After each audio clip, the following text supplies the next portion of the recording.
Anis. Waalaikumsalam. Iya Kak Bulan. Aku mau cerita nih. Tadi aku antar anak aku ke Bandung.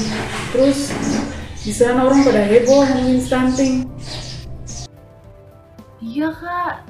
Aku juga baca tadi di Kompas. Katanya prediksi BKKBN 7 juta bayi berpotensi stunting pada 2024. Seru sih kayaknya kalau kita bahas sama teman-teman yang lain Kak. Boleh. Yuk ajak teman yang lain. Siap Kak. Nanti aku kirim link Zoom sama sekalian berita yang aku baca tadi ya. Oke, ya udah. Aku lanjut kerja dulu ya. Assalamualaikum. Oke Kak. Waalaikumsalam. Prediksi BKKBN 7 juta bayi berpotensi mengalami stunting pada tahun 2024. Badan Kependudukan dan Keluarga Berencana Nasional memprediksi dalam 4 tahun ke depan akan ada 20 juta bayi yang akan lahir. Menurut Kepala BKKBN Hasto Wardoyo, 7 juta diantaranya berpotensi mengalami stunting. Jumlah tersebut akan mempengaruhi angka stunting di tanah air saat ini sebesar 27%. Menurut Pak Hasto, BKKBN memiliki tugas yang cukup berat untuk dapat menurunkan angka stunting. Hal tersebut menjadi tantangan besar karena penurunan stunting dalam 5 tahun terakhir masih sekitar 1,6% per tahun. Adapun angka stunting di tanah air masih relatif tinggi, yakni 27,6% pada tahun 2019. Bahkan pada tahun 2020 diperkirakan mengalami kenaikan lagi akibat pandemi COVID-19. Oke. Kalian so lihat enggak itu link yang dibagikan? Iya, beta sudah lihat. Oh iya, di grup ya. Iya, di grup yang kita Yang tadi. Iya Kak, iya udah. Iya Kak, aku juga udah lihat tuh. Ternyata di prediksinya tahun 2024 banyak sekali, ada 7 juta bayi yang akan mengalami stunting. Kenapa ya kira-kira? Iya ya. Nanti itu akan jadi masalah besar. Iya. Kira itu akan jadi masalah besar. Gimana kalau kita bahas ini sedikit, karena kita kan PNS BKKBN kan, kita punya tanggung jawab penting untuk penurunan stunting kan, siap. Benar Kak, apalagi kan BKKBN yang sekarang megang stunting nih. Gimana nih? Bener Menurut Kak sekali, Irfan nih. Kak Irfan nih kayaknya yang bisa ngasih. Irfan kan jiwa nasionalis, akuntabilitasnya tinggi. Coba Kak kalau dilihat dari akuntabilitas tuh kayak gimana sih kita bisa menangani stunting ini Kak? Oh iya, benar sekali. Kalau bicara akuntabilitas berarti kita bicara masalah tanggung jawab dalam statementnya bahwa stunting itu diserahkan sepenuhnya kepada BKKBN itu sendiri. Di mana prediksi BKKBN itu bahwa nanti akan ada 20 juta bayi yang lahir, 7 juta diantaranya mengalami stunting. Ini bukan perkara kecil, bahwa pada tahun 2024 nanti Presiden sudah bilang bahwa harus 14% yang diturunkan. Kalau berkaitannya sama akuntabilitas, berarti ini berbicara masalah tanggung jawab kita, apalagi kita di instansi BKKBN. Memang kita tahu bukan cuma BKKBN sendiri yang mendapatkan mandat untuk mencegah stunting itu sendiri. Ada 23 kementerian dan lembaga yang menangani stunting, tapi fokusnya lebih kepada BKKBN. Jadi ini merupakan tugas dan fungsi kita, kewajiban kita. Berbicara akuntabilitas kan masalah kewajiban individu atau kelompok. Jadi kita sebagai pionir-pionir baru di BKKBN sudah menjadi tugas kita untuk bagaimana stunting ini bisa diminimalisir lah setidaknya, karena targetnya 2024 itu 14%. Itu sangat bahkan Pak Hasto sendiri memastikan bahwa ini sebuah sesuatu yang agak sulit sebenarnya. Cuman kembali lagi kita harus optimis lah, mulai dari KIE, advokasi informasi itu penting sekali, mulai dari kabupaten serta fungsi OPD juga, penyuluh KB juga dioptimalkan sehingga penurunan stunting ini menjadi prioritas kita begitu. Mungkin itu saja yang bisa ada kaitannya dengan akuntabilitas. Kalau kita kaitkan dengan nilai-nilai aneka lainnya, mungkin di situ ada nilai-nilai nasionalisme juga. Kalau kita mungkin Kakak Ari bisa tambahkan mungkin dari nilai-nilai nasionalisme. Oke, Kak Irfan, makasih. Benar, saya sepakat. Jadi ngomong tentang stunting itu menjadi tanggung jawab kita. Itu merupakan bagian dari akuntabilitas. Saya sepakat sekali, benar.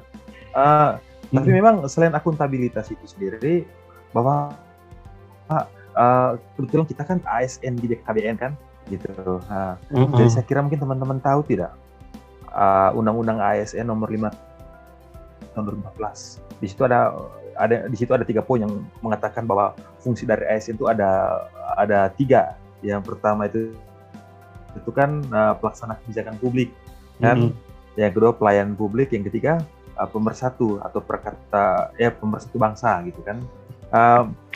Saya coba berikan highlight sedikit karena kebetulan kalau kita ngomong nasionalisme yang dimiliki oleh ASN itu tidak terlepas dari tupoksi ASN itu sendiri.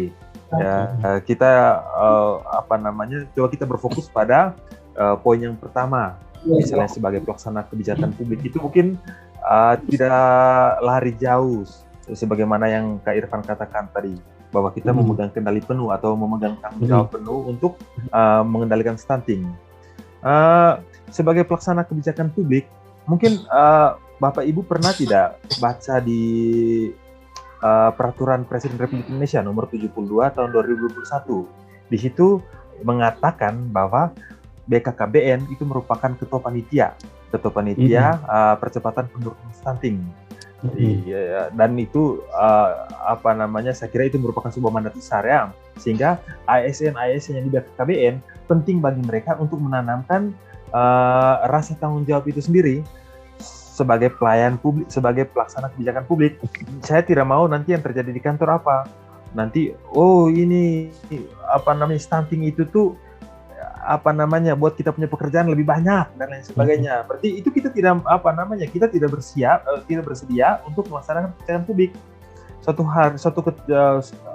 Kapan lalu, mungkin kurang lebih 3-4 bulan lalu, Pak Hasto pernah ke tempat saya di Manggarai. Beliau mengatakan bahwa cara untuk penurunan stunting itu dilakukan lewat ada kolaborasi antara banyak unit yang bukan hanya BKKBN itu sendiri. Dia juga melibatkan para bidan, dia melibatkan para ibu PKK, ya, yang kita tahu sendiri bahwa salah satu nilai PKK itu adalah bergerak di bidang kesehatan, mungkin ya, Bapak yang kita sering lihat. Jadi tugas dari kita sendiri yang ada di sini sebagai ASN BKKBN penting bagi kita untuk melakukan langkah-langkah konkret yang mana itu merupakan bagian dari usaha kita, bagian dari bagaimana kita menerapkan poin yang saya katakan tadi, bahwa fungsi ASN sebagai pelaksana kebijakan publik. Mungkin seperti langkah-langkah konkret yang saya maksud di sini seperti yang pernah saya diskusikan dengan Kak Irfan kemarin kan. Yang pertama mungkin kita bisa melakukan KIE terhadap ibu hamil, bahwa 1000 hari pertama kehidupan itu tuh penting. Kenapa? Itu sangat mempengaruhi tumbuh kembang anak. Saya kira begitu. Itu untuk nilai nasionalisme itu sendiri ya teman-teman. Selain nasionalisme, saya kira mungkin ada nilai lain. Mungkin ada kaitan dengan etika publik. Ya, etika publik. Kaitan dengan, betul. Ya, untuk etika publik ini nih, silakan coba. Ya, untuk keterkaitannya dengan etika publik, ini berarti berbicara tentang standar norma atau menentukan baik, buruk, atau benar dan salah satu perilaku, tindakan dan keputusan untuk mengarahkan kebijakan publik dalam rangka menjalankan tanggung jawab pelayanan publik.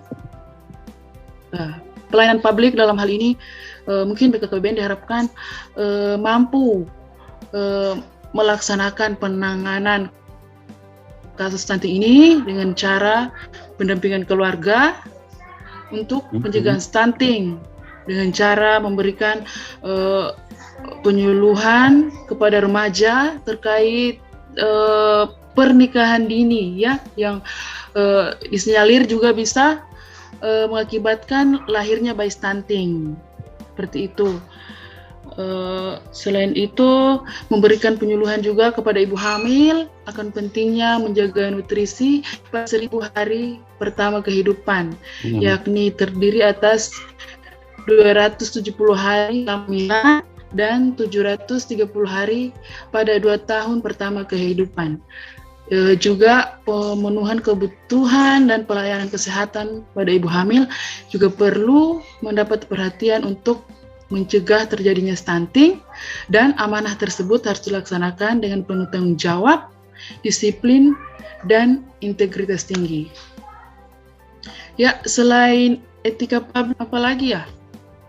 Bisa juga nih dilihat dari komitmen mutunya teman-teman. Karena kalau dari betul. iya bisa. Jadi untuk menjaga komitmen mutu yang stunting ini dilihat dari tujuan utamanya dulu. Tujuan utama BKKBN adalah untuk menurunkan angka stunting ya, khususnya sebanyak 14%. Jadi yang saya juga dengar di berita, ternyata semenjak adanya pandemi COVID ini terjadi lonjakan kasus angka stunting sebanyak 30% lebih, bahkan katanya seperti itu, karena banyak juga angka kemiskinan. Jadi angka kemiskinan itu juga bisa menyebabkan stunting, dan angka kematian itu juga menyebabkan stunting. Saya baca seperti itu. Lalu kalau dari komitmen mutu bisa dilihat dari inovasinya. Ya kan? Karena inovasinya ini kita harus dimulai dari beberapa sektor juga, ada dibantu oleh Kementerian Kesehatan, Dinas Kesehatan, atau kita di lapangan itu juga dibantu oleh pihak puskesmas, dibantu oleh pihak-pihak bidan. Di sini bisa untuk pencegahan stunting itu dimulai dari pendampingan keluarga pasangan usia subur. Jadi kepada para penyuluh keluarga berencana itu kan sudah tahu siapa aja sih pasangan usia subur di daerah binaannya. Nah, itu dilakukan pembinaan dan pendampingan.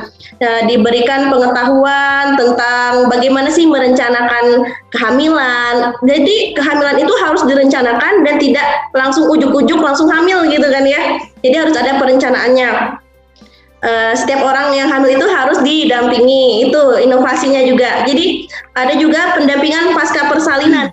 Bilang Mbak Bulan juga 1000 HPK, 1000 hari pertama kelahiran, itu juga harus didampingi.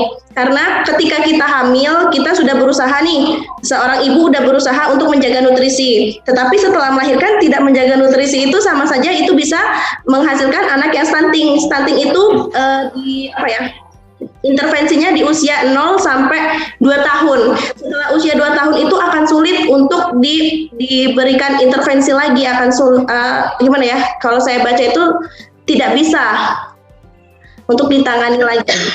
Harus di bawah usia 2 tahun harus selalu dicek seperti itu, Kak. Kesehatan lingkungan itu juga harus dijaga, air bersih, sanitasi itu. Jadi harus ada inovasi-inovasi dari pihak pemerintah dan juga bekerja sama dengan BKKBN. Itu sih Kak. Coba kalau kita lihat di sini, kalau misalnya pemerintahnya aja korupsi, gimana ya kita mau menjalankan ini inovasi-inovasi ini? Coba dilihat dari nilai korupsinya gimana sih Kak? Oke, nah kalian teman-teman pada tahu nggak sih kalau dana anggaran dari pemerintah buat stunting ini beberapa?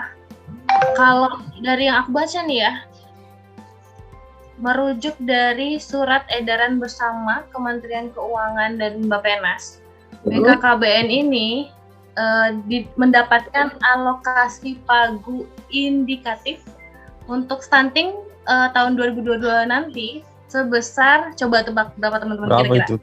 3 triliun 905 miliar 241 juta 440.000 rupiah. Panjang banget. Ini angkanya dihafal, Mbak. Kelihatannya luar biasa. Luar biasa, panjang banget. Iya. Ini kalau ditulis kayaknya di kalkulator saya nggak muat nih. Apalagi di handphone, Mbak. Udah ada EE-nya aja ini tuh. Tapi ini tuh nggak dialokasikan kemana? Dialokasi. Nah ini dialokasiinnya ke 15,65% ini ke BKKBN pusat tentunya. Tapi 84,35%-nya ini dibagi ke semua perwakilan di BKKBN provinsi.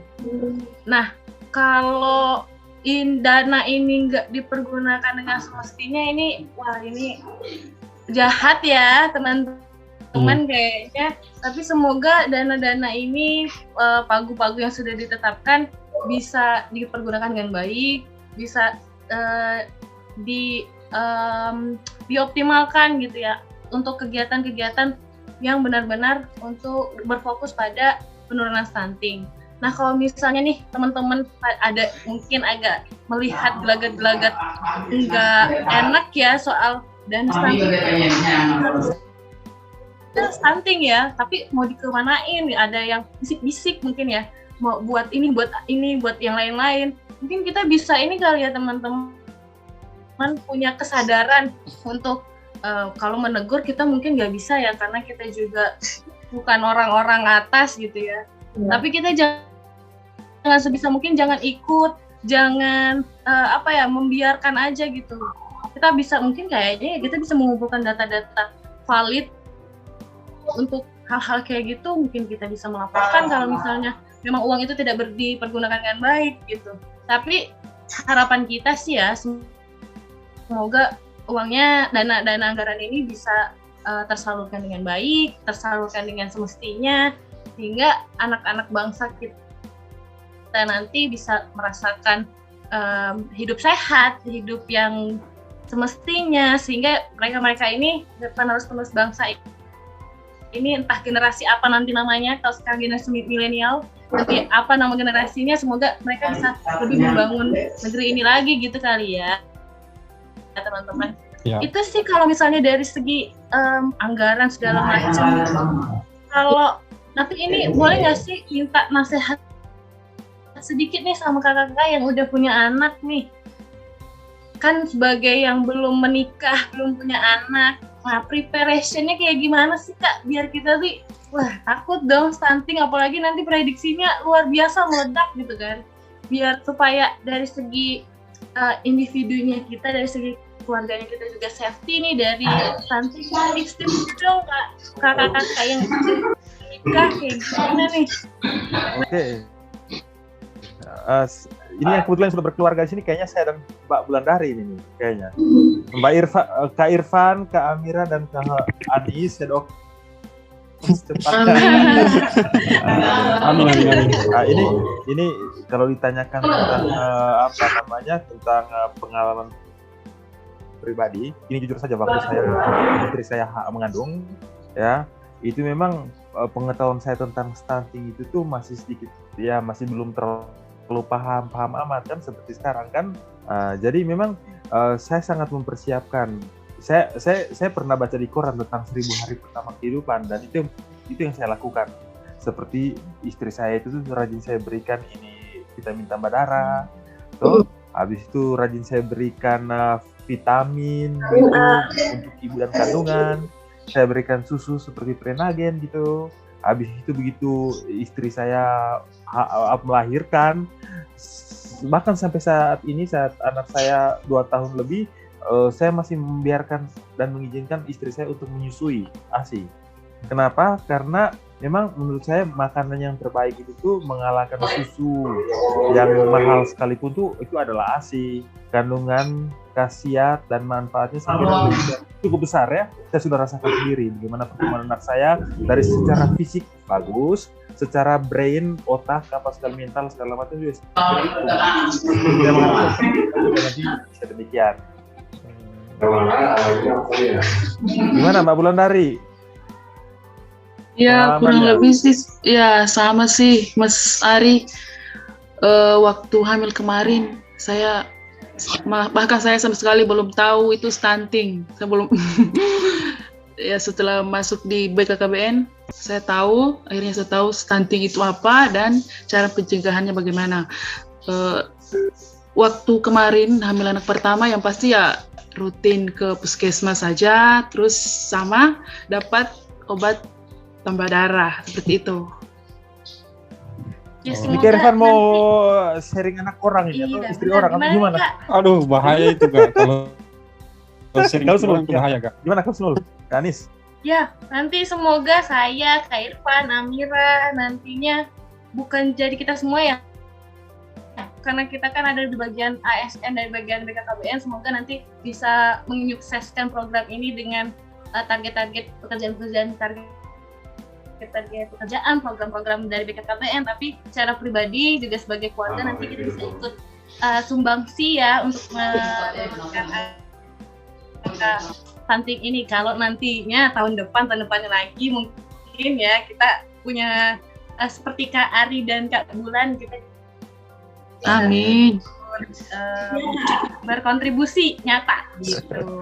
Mungkin juga bisa dilihat dari ini persiapan kehidupan berumah tangga nih, bagi para remaja itu kan penting dilihat dari 4T.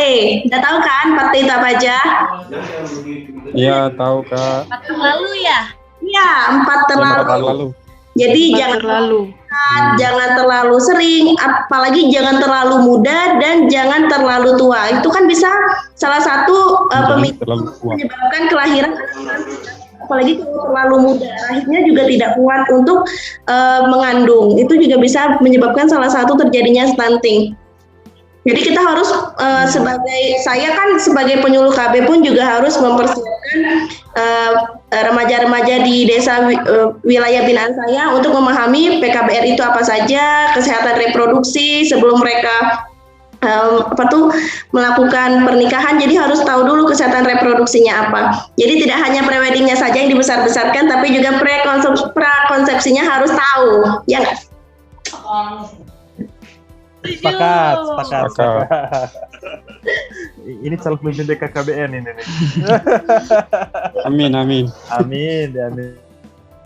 Kan doa yang baik harus amin. Habis itu ini saya mau tanya, ini kan gini, ini kita kembali lagi ke topik tadi kan tentang tahun 2024, bahwa dari 20 juta bayi yang dilahirkan 7 jutanya berpotensi mengalami stunting kan. Itu. Ini saya mau tanya teman-teman ini nih, kira-kira langkah konkret untuk mencegah itu gimana supaya nanti 2024 itu tuh setidaknya walaupun ada yang stunting tapi jangan sampai 7 juta deh, kebanyakan. Mungkin hanya ya nggak sampai ratusan ribu atau nggak sampai 1000 pun lebih bagus. Kira-kira bagaimana langkah konkret untuk mencegah? Menurut teman-teman itu gimana? Ya mungkin kalau ya Kak Irfan. Kalau menurut saya sih sebagai PKB ya, orang di lapangan yang sudah pastinya menjadi garda terdepan di sana. Ya intinya sih hidup PKB. Jadi lebih kepada KY sebenarnya, karena masih banyak masyarakat di luar sana yang belum paham tentang stunting. Belum tahu apa itu stunting, mereka tahunya ya sudah paling tahunya kerdil begitu.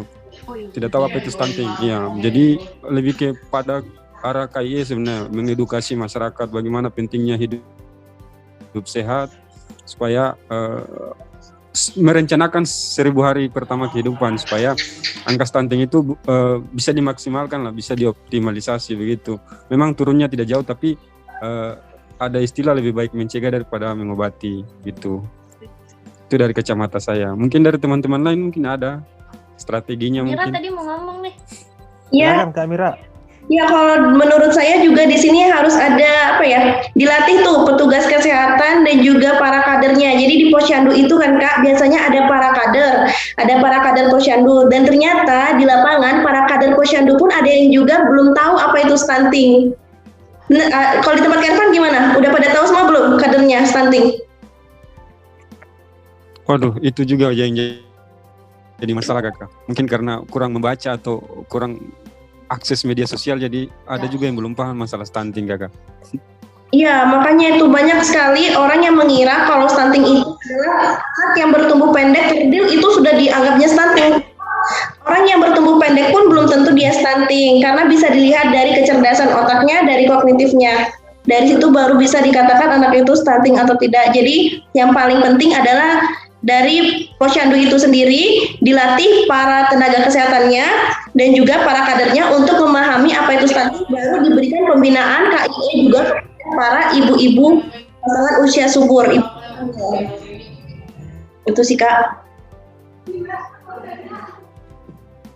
Kak Bulan. Iya, mungkin penyuluhan lewat media sosial juga boleh, karena sekarang kan banyak ibu-ibu muda ya yang menggunakan media sosial, jadi bisa bisa melakukan penyuluhan terkait stunting, apa itu stunting dan cara pencegahannya bagaimana, seperti itu. Jadi ibu-ibu tuh jangan hanya tahu akses Facebook untuk taruh foto lagi masak itu kan, itu atau lagi suapin anak nasi gitu kan, baru diekspos orang tahu kan, ternyata anaknya apa namanya makannya cuma sendok.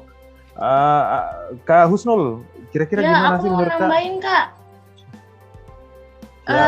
Sebagai statistisi nih ya, aku sih berharap semoga data-data yang di lapangan nanti, data-data anak-anak stunting, data-data ibu hamil, data-data semuanya mengenai stunting ini adalah data-data real. Jangan sampai data bohong, jangan sampai data tipu-tipu ya teman-teman PKB. Semoga datanya benar-benar data yang aktual, faktual. Jadi bisa jadi informasi yang penting buat kebijakan pemerintah nantinya. Semoga ya teman-teman. Semoga benar-benar data real yang bisa menurunkan angka stunting nantinya. Jadi doa teman-teman untuk langkah-langkah pencegahannya kita aminkan. Amin. Amin. Baik, apa namanya? Ini loh, ini saya ada SMS ini saya harus ke itu loh, ke apa namanya, ketemu dengan bidan untuk ini apa namanya, besok anak saya di Posyandu. Iya, karena kan sekarang kan bulan habis hari yang ke Posyandu ya. Iya, karena gini, karena bahwa Posyandu anak itu bukan kontrak perempuan, itu bisa dilakukan oleh semua, baik laki-laki. Bapak siap. Ayah. Bapak siaga. Jadi saya di sini saya harus ketemu bidan untuk apa namanya, untuk karena kan sekarang kan itu kan lagi COVID kan. Iya benar. Jadi sekarang sistem pelayanan daerah kami itu bahwa bidan itu jalan dari rumah ke rumah sesuai dengan jadwal yang sudah ditentukan di booking. Nah itu saya harapkan daerah teman-teman juga sama seperti itu. Baik teman-teman, izin apa namanya, izin keluar dahulu dari grup. Nanti kita bisa ketemu lagi dalam kesempatan. Iya, oke. Terima kasih. Bye. Ya. Terima kasih. Dah. Selamat malam semua. Sehat semuanya. Berencana itu keren. 2 anak lebih sehat.